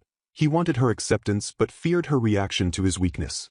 He wonders aloud if his pride as a beastman and a man drove his hesitation, or if he drew a line because she is not yet his official fiancée. He confesses that he feared she might find his human form disappointing compared to the power of his beastkin appearance. He tries to dismiss his own vulnerability as nonsense, apologizing for his insecurity. Dorothea interrupts his self-deprecation by clasping his hand firmly, rejecting the notion that she would ever spurn him based on his appearance. Vince, looking vulnerable, asks point-blank if she favors his beast ears and tail, seeking reassurance. Dorothea begins to answer but Vince cuts in, admitting that while he knows her character is deeper than that, the mere possibility of seeing even a flicker of disappointment in her eyes terrified him. Dorothea reflects on his keen perception, realizing he has always seen through her feelings even when she remained silent, understanding her better than she understood herself. A wave of affection washes over her, and she finds his anxiety over such a trivial matter incredibly endearing. She rejoices in discovering this hidden, human side of him, realizing she is happy to see a version of him that no one else gets to witness. She leans in, their foreheads nearly touching, and lists the traits she truly adores: his earnest way of expressing love, his slightly mean teasing side, his kindness, and his tireless dedication to his people and country. She assures him with absolute certainty that a change in physical form cannot alter her deep affection for him. Satisfied with her answer about his traits, Vince presses for a direct verbal confirmation of her feelings for him, specifically asking, "What about me?" He leans in further, closing the remaining distance until their faces are inches apart, ignoring her flustered protests that he is too close. He effortlessly pins her to the mattress, whispering that even in his weakened human state, he possesses enough strength to hold her captive. Vince's eyes glint with mischief as he demands she take responsibility for her earlier teasing, his gaze conveying that his intent is far from a joke. He praises her flustered reaction, calling her cute when she is smitten. Yet he pauses, offering her a silent opportunity to flee, which she recognizes as an unfair tactic because he knows she has no desire to leave. She acknowledges that while his grip is firm, she could break it if she truly wished, but she chooses to remain in his arms. She feebly suggests he rest, but he counters that her presence is the only cure he needs. He instructs her to close her eyes, signaling his intent to kiss her, and she braces herself, trembling in anticipation of the intimate moment. Suddenly, the heavy door swings open, and Raven marches in carrying a tray of water, completely oblivious to the charged atmosphere. Vince freezes, his moment shattered, and mentally curses the intruder as a pathetic demon. Raven freezes in the doorway, realizing he has interrupted a critical situation, and groans that they are back to square one. Dorothea, mortified, scrambles off the bed and stammers an excuse to return to her room. Before she can fully escape, Vince catches her hand and presses a lingering kiss to her fingertips, whispering that he will settle for this small intimacy for the night. Dorothea rushes out of the room, overwhelmed by the sensation of his lips on her skin, leaving Vince smiling amidst his frustration. The following morning, Dorothea drifts through her duties, her expression softening into a dreamy smile whenever she recalls the night's events. Her maid companion, Nuts, misinterprets her distant look as anger over the lack of explanation regarding the king's condition, but Dorothea assures her she is simply happy. Later, Dorothea spots Lord Vince in the hallway, now fully recovered and sporting his usual beast ears, confirming the new moon's effects have passed. Seeing him well, she steels her resolve to prepare for the upcoming founding festival so she can stand proudly by his side as his fiancée. However, as she motivates herself, a lingering, foreboding thought crosses her mind regarding a woman named Sherry, hinting at future complications. Dorothea stands before the mirror in the kingdom of Saphir's hotel, the morning light catching the fabric of her gown on the day of the founding festival. Her companion, Nuts, clasps her hands together in admiration, sighing that Dorothea looks stunning in absolutely anything she wears. Having completed the preparations for the journey, Nuts bids her farewell, urging her to have a safe trip as Dorothea departs for the main event. Outside, Lord Vince waits by the royal carriage, his wolf ears twitching atop his head as he stands in formal military regalia. Dorothea approaches, apologizing for the delay, but Vince dismisses the wait, his attention immediately locking onto the accessory she has chosen. He notes with satisfaction that she wore the gift he gave her. Dorothea touches the hair ornament, acknowledging that she wore it because he had explicitly told her it was the same color as his eyes and served as proof that she belonged to him. Vince, observing her reaction, internally muses that he should perhaps gift her a matching necklace or earrings next, while Dorothea flushes, thinking that his possessiveness, while intense, does not need to go quite that far.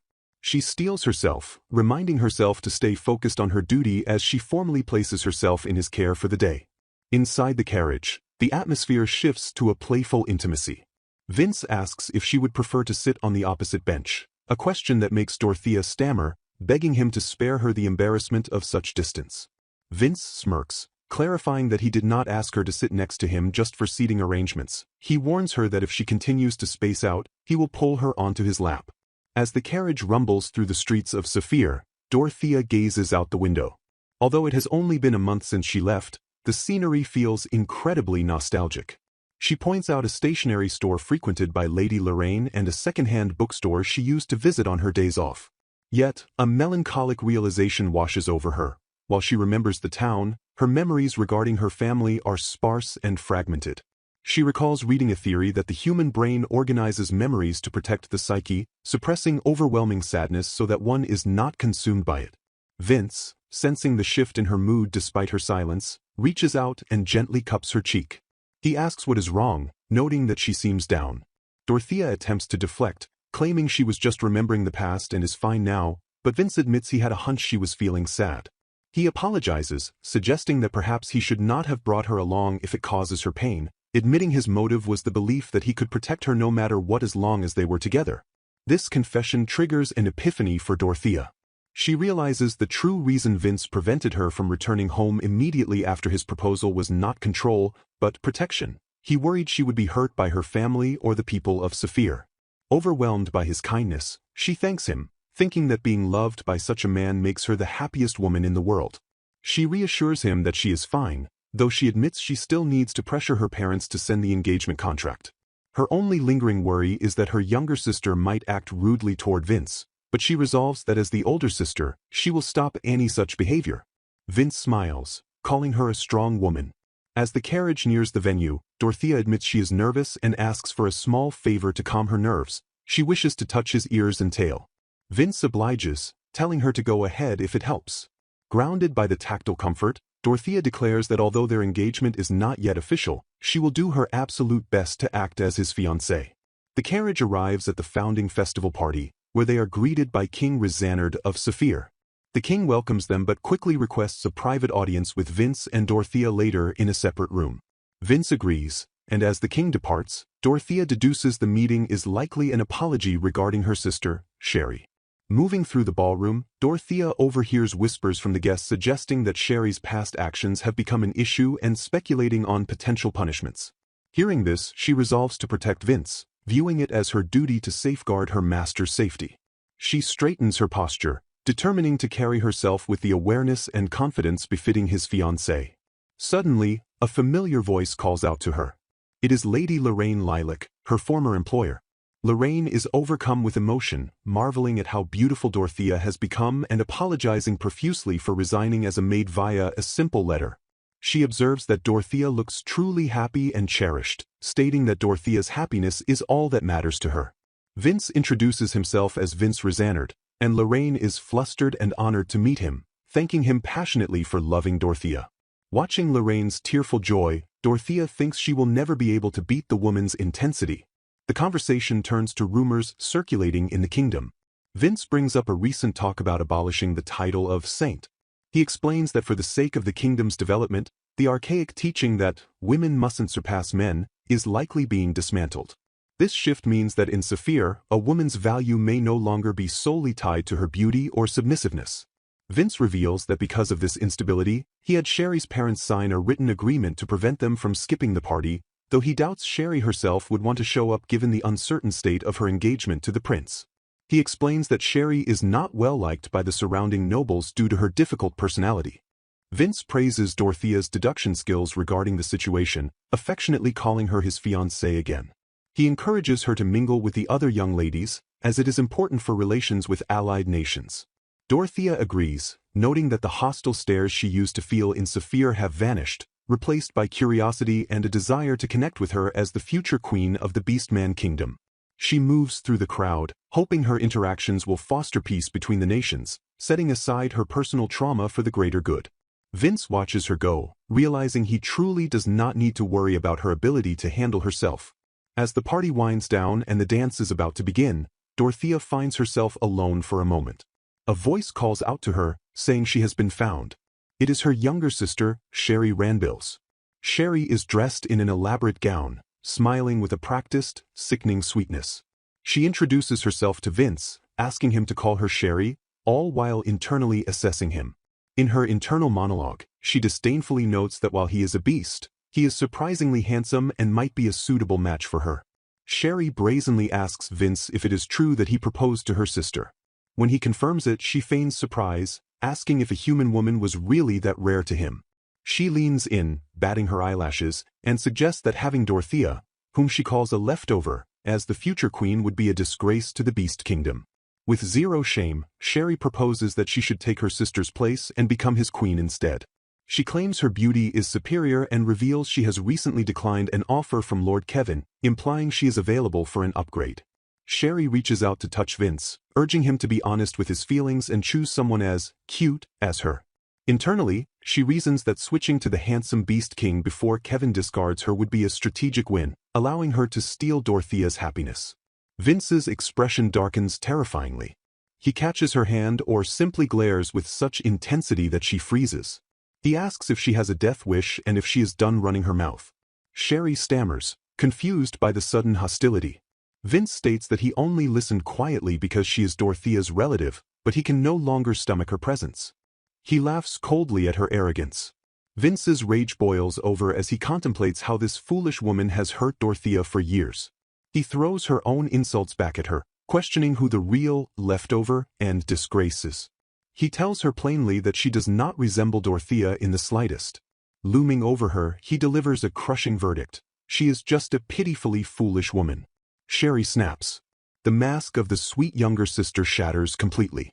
Her face contorts in ugly rage as she shrieks, "You filthy beast!" She screams that she is not pitiful and that proposing to her inferior sister instead of her is insane. She calls the situation gross and rants that Dorothea has always been the pathetic one. In a final display of bigotry, she yells that it is weird for a beast to even speak human language. "Sherry!" A sharp voice cuts through the tirade. Dorothea steps forward, her face stern and commanding. Sherry looks at her older sister in shock. Dorothea demands to know what Sherry is saying to Lord Vince. With authority ringing in her voice, she orders her sister to correct herself and apologize immediately. Dorothea stands firm, her expression radiating a fierce intensity as she commands her sister to apologize and retract her previous statement immediately. Sherry, her face contorted in a mix of shock and indignation, stares back at her older sister, unable to comprehend the sudden shift in demeanor from the typically kind and gentle sibling she has always known. Flashbacks reveal the catalyst for this confrontation. Moments earlier, Dorothea had been searching for Lord Vince following the conclusion of the social festivities, only to discover Sherry behaving in an incredibly rude manner toward him. Dorothea demands accountability, asking how Sherry dares to utter such insults. Sherry, however, remains defiant, crossing her arms and huffing with disdain, retorting that she does not care if her words came from a beast, clearly directing her derogatory slur at Lord Vince. She attempts to brush off the confrontation with a casual greeting to her sister, but Dorothea refuses to be swayed, declaring she will never forgive Sherry for insulting Lord Vince. Sherry tries to deflect, bringing up Dorothea's proposal with a sneer, but Dorothea cuts through her excuses. Lord Vince intervenes, stepping in to soothe the escalating tension by placing a comforting hand on Dorothea. He pulls her close, his expression calm but serious, while Dorothea flushes deeply at his touch. Vince whispers that she need not let Sherry's words trouble her, claiming that the insults do not bother him in the slightest regardless of what is said. Dorothea, trembling with emotion, buries her face against him and confesses that she hates it when anyone speaks badly of him. Vince's composure cracks slightly as he gazes at her, admitting that he feels the same way. He gently touches her hair, his eyes narrowing with a protective intensity as he declares that if Sherry's words hurt Dorothea's heart even a little, he cannot simply sit back and listen to the insults. The intensity of his gaze terrifies Sherry, who recoils with a frightened squeak as Vince radiates an aura suggesting he would like to end her right then and there. Sherry stands frozen, her internal monologue revealing her confusion and resentment as she wonders why Vince looks at Dorothea as if she is so important. She collapses to the floor in a heap, unable to comprehend why her usual tactics are failing. She frantically reminds herself that she is the saint, that she is cute, and that she is Prince Kevin's fiancée. She has always gotten away with everything in the past because everyone loved her, so the current rejection shatters her worldview. Kevin approaches the scene, his expression stern as he looks down at his fiancée. He commands Sherry to apologize to Lord Vince. Sherry mutters under her breath, comparing herself to Dorothea, insisting that she is the prettier and cuter one, and questioning why her sister is the one receiving love while she suffers. Kevin, hearing her petulant muttering, snaps at her that she has said enough. Overwhelmed by the lack of support, Sherry bursts into loud, theatrical tears, wailing in the middle of the hall. She looks up at Dorothea through her tears, asking why her sister is mad at her, attempting to play the victim. The surrounding crowd observes the spectacle with cold, judgmental eyes. Guests whisper amongst themselves, noting that they no longer need to suck up to her and speculating that she is throwing a tantrum because she did not get her way. Rumors circulate through the room that Sherry is going to lose her title of saint, causing shock among those who hadn't heard. The onlookers agree that things are easier when she is not around, and the crowd gathers to watch her humiliation unfold as the dancing concludes. Sherry continues to sob, but the crowd's sympathy has evaporated, replaced by mockery. Ladies hide their smiles behind fans, calling her pathetic and noting the stark contrast between Sherry and Lady Dorothea, who is set to become a queen. They speculate openly about whether Sherry's engagement to His Highness Kevin will be called off, laughing at how pitiful the former saint looks. Kevin, embarrassed by the public display, decides to borrow a back room to handle the situation privately. He instructs Sherry to get up, stating they will call her parents to have a proper talk, while Sherry remains a mess on the floor. In the private room, Sherry's parents bow deeply before Lord Vince and Kevin, sweating nervously as they apologize for their daughter's behavior. They lament that they haven't even formally apologized for the incident at the birthday celebration yet, and now another incident has occurred. Kevin stands formally, explaining that he heard the details from a night. Vince, embracing Dorothea protectively, speaks with the authority of the King of Rizanard, demanding appropriate punishment for Sherry Lambrilis and stating that their country bears heavy responsibility for this diplomatic insult.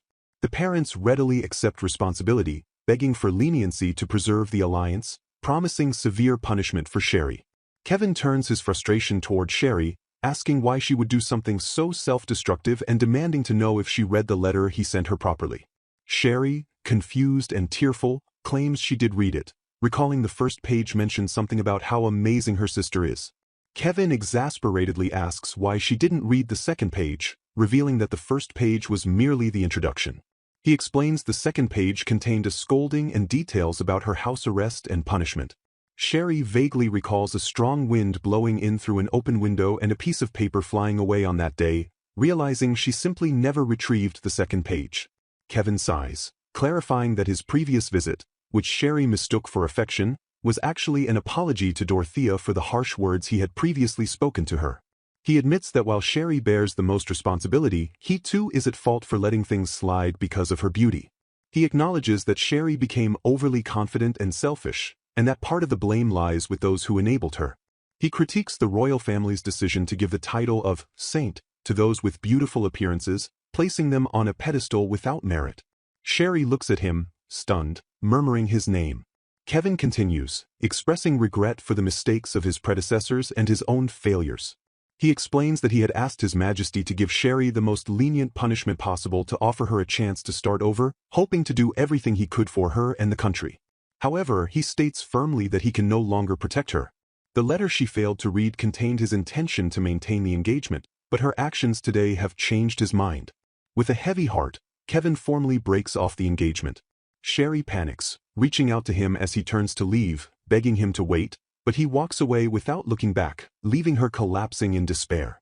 Sherry, broken and kneeling, asks Dorothea if she thinks Sherry deserved this outcome. Dorothea quietly answers no.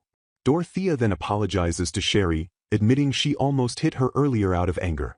Dorothea reflects that she kept covering for Sherry and encouraged her selfishness, accepting partial blame for how the situation deteriorated. She asks Sherry to forgive her foolish older sister. Sherry, tears streaming down her face, questions why Dorothea is always the one apologizing even though she never did anything wrong. Through her sobbing, Sherry finally understands that Lord Vince didn't choose Dorothea as a novelty, but because she is genuinely important to him, evidenced by how angry Dorothea got on his behalf. She also realizes that Kevin, as royalty, truly tried to do everything he could for her. Overcome with genuine remorse, Sherry apologizes to Lord Vince and Lord Kevin. She acknowledges that no matter how one looks at it, she is the one who should be apologizing. Finally, she turns to Dorothea and tearfully apologizes for everything. Dorothea accepts the apology with a gentle expression, telling Sherry it is okay. Dorothea then turns to her parents, stating that hearing their sincere apology is more than enough for her, and urges them to go comfort Sherry instead. The parents rush to Sherry, hugging her and apologizing profusely. They admit they only ever made her suffer and express deep regret for the awful things they said and for treating a kind child like Dorothea so terribly. Dorothea watches them, stating internally that it is okay now because she has met someone who treasures her more than anyone else, which makes her happy.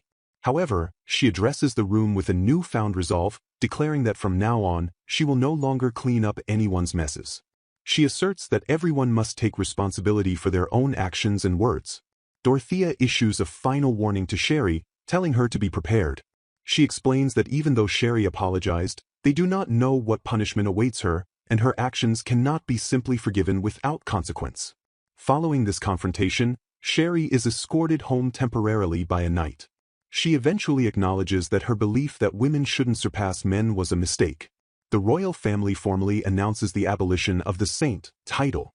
While reactions are mixed, most nobles offer no opposition to the change. The party comes to a quiet end. Later, Vince and Dorothea stand together outside the venue. Dorothea asks if it was really okay for Vince to turn down a meeting with King Saphir. Vince dismisses the concern, stating he prioritized letting Dorothea rest. He explains that he made it clear they wouldn't escalate the situation into an international issue as long as proper punishment is dealt within Saphir, and he had already promised to send a written apology later. He warns Dorothea playfully that if she apologizes again, he will shut her mouth for her, implying a kiss. Dorothea blushes and apologizes again instinctively, then corrects herself, lamenting that she caused trouble instead of supporting him. Vince smiles tenderly, calling her a good girl, and noting that she finally smiled. Vince suggests she try to rest during the carriage ride back to the hotel. Dorothea thanks him for his kindness and asks if he would mind listening to a story from her past. Vince agrees, telling her to say whatever she likes. As the carriage moves, Dorothea wonders aloud what will happen to Sherry from now on. She begins her story, taking her mind back 17 years to the day Sherry was born. She recalls being 3 years old and obsessed with all things cute, from picture books to fluffy stuffed animals and frilly dresses. She describes being completely overwhelmed with joy when Sherry was born, finding the baby incredibly adorable. Dorothea reminisces about how she truly wanted to protect her baby sister. She remembers the sensation of Sherry squeezing her finger tightly and the precious, sweet look on the infant's face. However, as the days passed, Sherry grew more beautiful but her personality began to twist. Dorothea admits she turned a blind eye to it, telling herself it wasn't entirely Sherry's fault. She couldn't let go of that initial feeling of love because she couldn't forget the glow of the moment Sherry first held her hand. In the present, Vince listens intently and then pulls Dorothea into an embrace. He tells her firmly that she is not at fault. Dorothea attempts to argue that she kept covering for Sherry even though she knew it wasn't good for her, but Vince cuts her off. He insists that regardless of Sherry's nature or mistakes, he will say it as many times as necessary, Dorothea is not to blame. Tears well up in Dorothea's eyes as she realizes Vince always affirms her. Vince gently acknowledges that she has endured so much for so long, recognizing the anger she must have felt being unfairly forced to clean up after her sister and the pain of constant comparison. He asks if she has kept it all bottled up until now.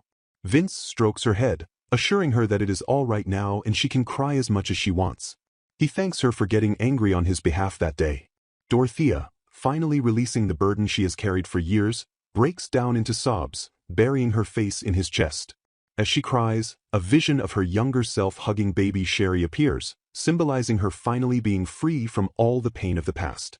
She wails loudly, safe in Vince's arms, letting go of the guilt and responsibility she had shouldered for her sister's life.